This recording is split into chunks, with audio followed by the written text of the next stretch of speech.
The following program is the work of the broadcast students at the British Columbia Institute of Technology. BCIT Magazine features news stories from around the Lower Mainland which were produced over the last week. Responsibility for the content of the show rests completely with the students and their instructors.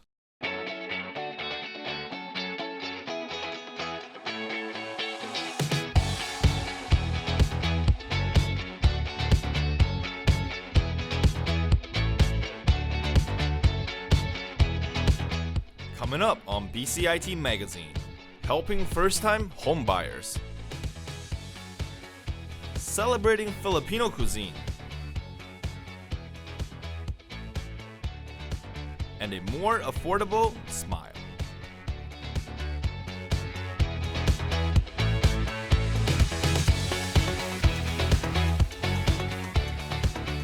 Welcome to BCIT Magazine. I'm Tiger Ann. Let's take a look at what's been happening in our community this week. Now that COVID-19 restrictions have been lifted in BC, diners are heading out to taste their way around the city. This month, local Filipino Canadians are celebrating their food and culture in a brand new festival. Our reporter Sadie Chung forks over the details. Here at Pampanga's Cuisine in Vancouver, staff are prepping for sizzling sisig, a popular Filipino specialty. We're happy to be part of it, obviously to showcase our culture to other people, not only to Filipinos. This is just one of the 40 eateries in 7 provinces, which is celebrating the first Filipino Restaurant Month. I feel like we have so much to share in case of our food and our culture, how we eat, all the different specialties we have to offer.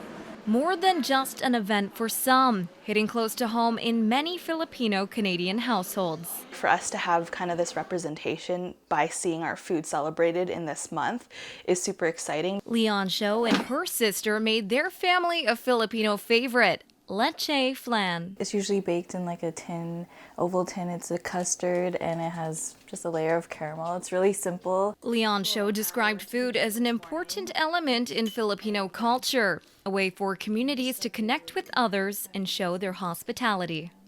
So it's really like the love language of the Philippines.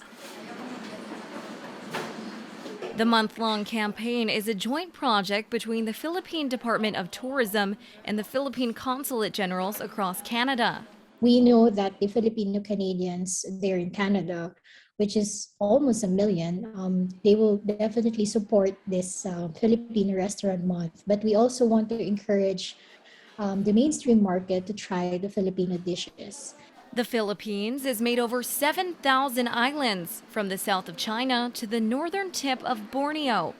More than 158,000 Filipinos live in BC, with Vancouver having the second largest population in Canada. There are so many dishes that I think have yet to be explored by other people, and for us, it's also a way for us to show who we are. Vancouver's Pampanga Cuisine hopes more Canadians will appreciate their culture. So I guess this is just promoting that, just to spread more love and like be knowledgeable from all the different cultures the world has to offer, right? Sadie Chung in Vancouver for BCIT Magazine. Reporter Sadie Chung joins us now. Sadie, what else can customers do during Filipino Restaurant Month? Well, Tiger, it's not just the delicious food they can look forward to. After purchasing a meal, participants can also enter a raffle for prizes, from gift cards and vouchers to accommodations in the Philippines. Back to you. Thank you, Sadie. The federal government has put a new program in place to provide free dental care for middle and low-income Canadians. While some dentists see this as a positive move, others are skeptical. Reporter JC Chambers gets in the dentist chair to find out more. One dental clinic owner vouches for dental care among low-income citizens. Dental care really is one of those facets of healthcare that does get overlooked. And so I can really see why there's this important push toward making it more of a part of our overall healthcare. But Dr. Gaudet believes a focus should be put on already existing provincial programs before moving forward. Even with those programs, we even find that they're being underutilized because oftentimes the families, for whatever reason, aren't able to access a private clinic. Wave Dentistry dentist says oral care is highly connected to overall physical health. Is that better? Well, I think it's always a positive if the government is willing to give better support financially for those who are in need. Dental offices fear the program is going to make it difficult to provide the proper tools and equipment to operate.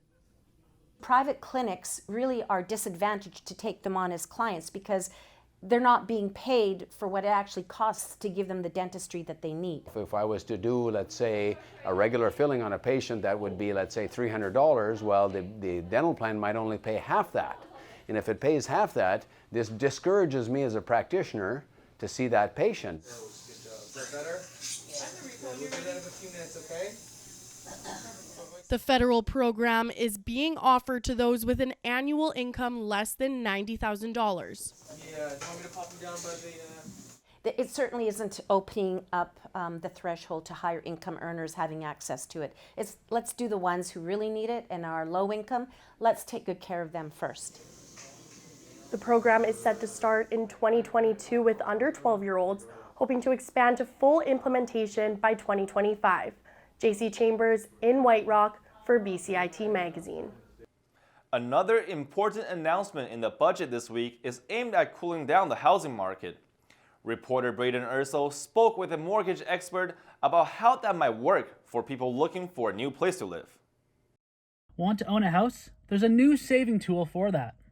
All right, can you tell me a little bit about what the Canadian government will be doing when they introduce this new tax-sheltered first-time homeowner TFSA? What can that do for people living in BC? Anytime you introduce a savings account where the beneficiary saves taxes, it's a good thing. So this one is sort of a double tax saving where whatever portion you put into the savings account, and I think it's $8,000 a year to a maximum of $40,000. You save that off your income tax, and then whatever you gain in the savings account is also tax-free. Cacholo says it can take a lot of years to save enough to buy a house in BC, but the budget also promises more homes will be built. There's also been a pledge by the federal government to double the pace of home construction. How would this affect buyers in British Columbia? Is it a good or a bad thing? I think inventory is the biggest and best way to tackle affordability. So the more you can build, the more choice purchasers have, the better it is for everybody. Better for prices, better for multiple offers. There'll be less multiple offers on dwellings. So yeah, we need to increase inventory and fast. The dream of owning your own home may be getting closer. Braden Ursel in Burnaby for BCIT Magazine. Coming up after the break, food truck wars are back. And exploring new spirits.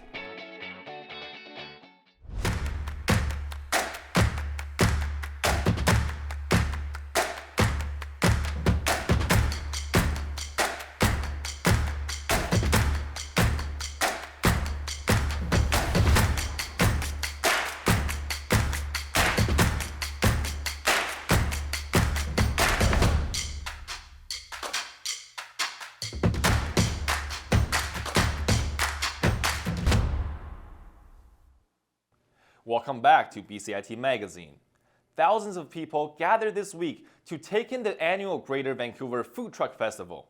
Our reporter Joshua Rice hit the street to find some of the best local eats. Food truck vendors went head-to-head over the weekend at the Greater Vancouver Food Truck Festival. This is the first food truck festival in over 2 years, and guests are thrilled that it's back. The amount of people here, it's nice to see everyone out after COVID happened. The annual BC Food Truck Festival features some of the best local eats in the area. Whether you're looking for french fries or a hot dog, there's something here for everyone. The festival featured over 40 food trucks that were judged in different categories, from best plant-based options to best international cuisine and who has the best between the buns. But for many, the best part of the event was being able to gather again in person. I love meeting new people. I'm working it, so it's just quite fun meeting different types of people. Due to the pandemic, last year's festival was in a drive-through format with limited vendors. However, organizers of the festival say the reason they became a part of the event industry is to bring people together. It's great to be able to do it at this level again and not have to worry about car accidents and all these crazy things that we never anticipated in 2019. You know, we're just happy to be doing it the way it should be again. With so many options available, it was hard to find a clear-cut favorite. So we asked guests for their recommendations. I tried the Aloha Poke. It's really good. Yeah, it makes you feel nice after you eat it and doesn't clog you up. Yeah, I've tried quite a lot. I've tried some Turkish coffee, some sandwiches, and some Indonesian food. I had pulled pork from Truck and Barbecue. Always love it. I had it a couple years ago. It was just as good then as it was today. So congratulations, Mom's Grilled Cheese with your pizza grilled cheese! Although Food Truck Wars is over, you'll be able to see many of your favorite vendors around the Greater Vancouver area throughout the summer. I'm Joshua Rice in Surrey for BCIT Magazine. We're joined now by our reporter Joshua Rice. Joshua, how does the Greater Vancouver Food Truck Festival continue to get so many vendors at their event? Well, Tiger, food truck permits are hard to come by in the Greater Vancouver area. This year, the city gave out all their permits by the middle of March. That's why so many vendors flock towards events like the Greater Vancouver Food Truck Festival, where city permits are not required. Back to you. Thank you, Joshua. This month is special for several religious events, including Easter, Vaisakhi, and Ramadan. Reporter Angela Bauer visits a local restaurant which offers a space for participants to break their fast. It's kind of like the Christmas spirits. It's the Ramadan spirits. People are hanging out and breaking fast together. It's going to be really beautiful. April marks the month of Ramadan, a time when members of the Muslim community fast all day and at night gathered with loved ones to feast. With COVID restrictions lifted, participants of Ramadan can gather and break their fast in the presence of their family and friends and enjoy the convenience of a restaurant after a long day of fasting. During last year's Ramadan, due to COVID, Vancouver restaurant Yasma did not have dine-in service. We can't wait for this year. Last year, we would only see names and phone numbers and people picking up on a curbside. Musatat says that being able to see each other in person provides them with a stronger sense of community. Not the way, social events in Ramadan should be. It's supposed to be people hanging out and families, and you see the people's faces. It's really nice. People are coming to the restaurant like, hey, we've been taking takeouts on Uber and this and that for a year, and now we can see you. Yasma is anticipating an extremely busy month without the restrictions, with reservations stacking up. What we're seeing is most of the reservations are larger, 6 and 8 and 10 and 12, because generally you want to see people like family and friends and have that meal together, because it just makes it so much more special.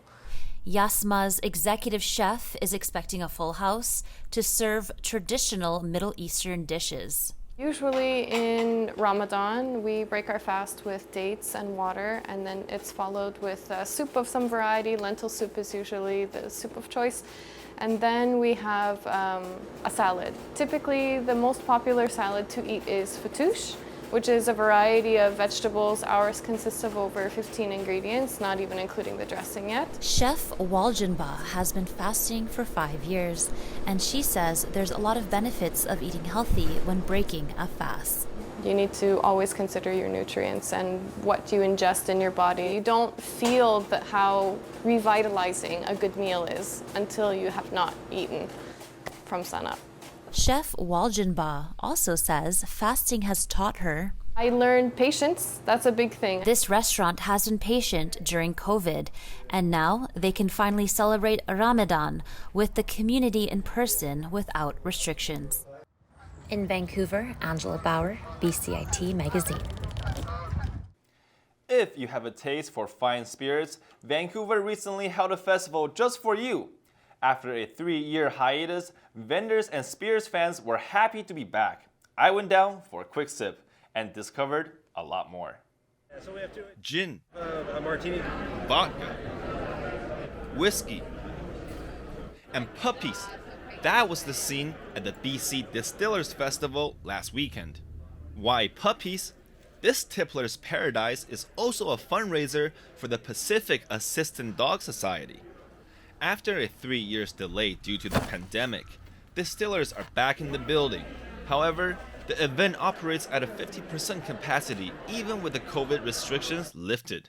I always sell under my capacity because I want an event that I want to go to, and I want an event where I'm not waiting for 5 minutes to get a drink, to get the next sample, and I want to be able to just come up and talk to people and be a little bit more relaxed.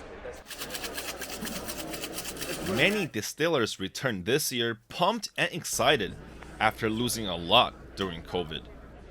It has been incredibly stressful because it forced us to make a lot of hard decisions. We were shut down for a while. Oddly, one product from the pandemic helped them survive. Especially like the early days got weird when everyone was trying to get sanitizer and stuff. So we ended up making like packs of wipes and stuff, and so we kept busy. Like we never slowed down, but the sales were. I think in many cases, the hand sanitizer actually saved some of them because their business just disappeared. We probably ended up doing about, I'd say between 3,000 and 4,000 liters. We had the film industry approach us, because that's where we're both from. We had probably, I'd say 15 different shows that we would get it out to them to. In fact, we just dropped off some out to a TV show today. But this year's Distillers Fest signals they're back in full swing of making fine spirits. So it was very encouraging, and it made us, we were pretty happy. It was a big high five. While event organizers and distillers see this event as an opportunity to revitalize the industry, they also see this event as a place to reconnect with their friends that they missed. Share a drink. I'm Tiger Ann in Vancouver for BCIT Magazine. Cheers, salute, and ganbei. The Vancouver Canucks are back in action tonight against the Arizona Coyotes.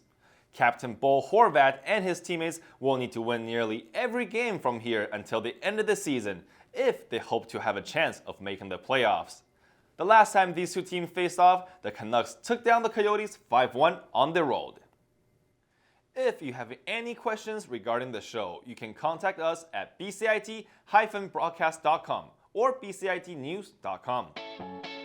That is our final show for the grads of 2022. I'm Tiger Ann. Have a great summer.